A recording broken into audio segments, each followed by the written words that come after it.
বাংলাদেশে ক্রমবর্ধমান সংখ্যালঘু হিন্দুদের উপর নির্যাতন, পাশাপাশি ইসকনের সন্ন্যাসী চিন্ময় কৃষ্ণ দাসের গ্রেপ্তারের প্রতিবাদে সারা দেশব্যাপী দাবি উঠেছে বাংলাদেশের সঙ্গে সকল ধরনের সম্পর্ক ত্যাগ করার। ইতিমধ্যেই প্রতিটি রাজ্যে ছড়িয়ে পড়ছে আন্দোলন। তারই অঙ্গ হিসেবে 30 নভেম্বর আগরতলার একটি বেসরকারি হাসপাতালের সামনে বাংলাদেশিদের চিকিৎসা না দেওয়ার দাবিতে বিক্ষোভ প্রদর্শন করে একাংশ জনতা। হাসপাতাল কর্তৃপক্ষ ঘোষণা দিয়েছে বাংলাদেশি রোগীদের আর চিকিৎসা দেওয়া হবে না। শুধু আমরাই ভারতবাসী হিসেবে এসছি এরকম নয়, আপনারা যারা রিপোর্টার আছেন আপনারাও ভারতবাসী হিসেবে এসছেন, আমি তা মনে করি। আপনারা জানেন বর্তমান যে অবস্থা বাংলাদেশে চলছে, বাংলাদেশ ইস্যু নিয়ে আমরা আরেকটা দেশ কেন কথা বলছি তারও একটা ভিত্তি রয়েছে। আমাদের যারা পূর্বপুরুষ, আমাদের 7 পুরুষের রক্ত এবং মাটি বাংলাদেশে রয়েছে, নিশ্চিহ্ন হয়ে ওখান থেকে আমরা এখানে এসেছি।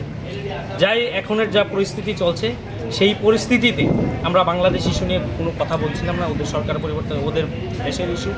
ওনারা আমাদের সনাতনী ভাইদের উপর আক্রমণ করছেন, বিভিন্ন ধরনের ঘটনা সবাই জানছেন এবং মিডিয়াতে প্রতিনিয়তই আসছে এই ধরনের ঘটনা। তারপর একটা রিসেন্ট যে ইস্যু আমাদের চোখে পড়ছে এবং আমাদের মনে ব্যথিত করেছে এই ধরনের একটা ঘটনা, আমাদের যে জাতীয় পতাকা, সেই পতাকার উপরে ওরা রোজ পথ চলা করছে। ওদের ছোট ছোট শিশু থেকে সবাইকে ট্রেন করা হচ্ছে এবং অ্যাগ্রেসিভ মৌলবাদী যেই সংগঠনগুলো, ওদের যে বক্তব্য যা ইউটিউবে ফেসবুকে আমরা দেখতে পাচ্ছি, আমরা এর ধিক্কার জানাই। এবং যেই পতাকার অবমাননা ওই দেশে হচ্ছে, প্রত্যেকটা ভারতবাসীর বুকে একটা আঘাত চিরছে। তারই প্রতিবাদে আমাদের আগরতলা ILS-এ বাংলাদেশে প্রচুর পেশেন্ট। আমরা কোনো জাতি, কোনো ধর্ম, বর্ণ এইসবের বিরুদ্ধে নই, কিন্তু ওই দেশে যেই ধরনের ঘটনা ঘটছে তার প্রতিবাদেই আমরা এখানে এসেছি। আমরা কর্তৃপক্ষের সঙ্গে এখনই আপনারা দেখেছেন কথাবার্তা বলেছি, ওনারা এগ্রি হয়েছেন। ওনাদের এইখানের যে হেল্প ডেস্ক রয়েছে, বাংলাদেশে হেল্প ডেস্ক আজ থেকে খোলা হয়েছে, আমাদের সামনে এইগুলো শেষ হয়েছে এবং তারা আশ্বস্ত করেছেন আমাদের প্রত্যেককেই যে ওনারা আগামী দিনে আর বাংলাদেশের পেশেন্টকে, যতদিন না এই পরিস্থিতি বা বাংলাদেশ আমাদের কাছে মাপ চাইছে বা কোন ধরনের সুরাহার হচ্ছে, ওনারা এইখানে বাংলাদেশের কোনো পেশেন্টকে আর কোনো পরিষেবা দেবেন না।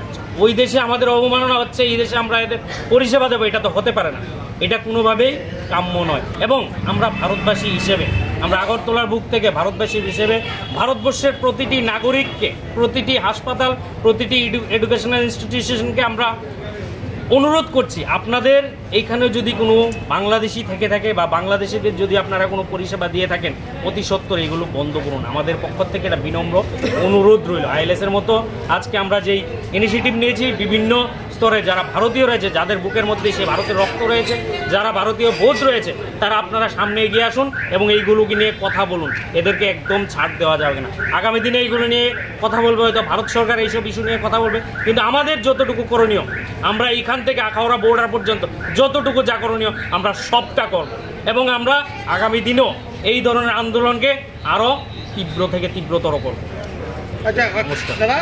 नमस्कार। देखिए, आप लोग जो इशू लेके आए हैं, एक भारतीय होने के नाते इतना निश्चित है कि आप लोगों का जो इमोशन, जो सोच, जो भावना लेके आए हैं, उसका मैं पूर्ण तरफ से इज्जत करता हूं, उसका सम्मान करता हूं और उसी भावना के साथ आप लोगों के साथ खड़ा हूं।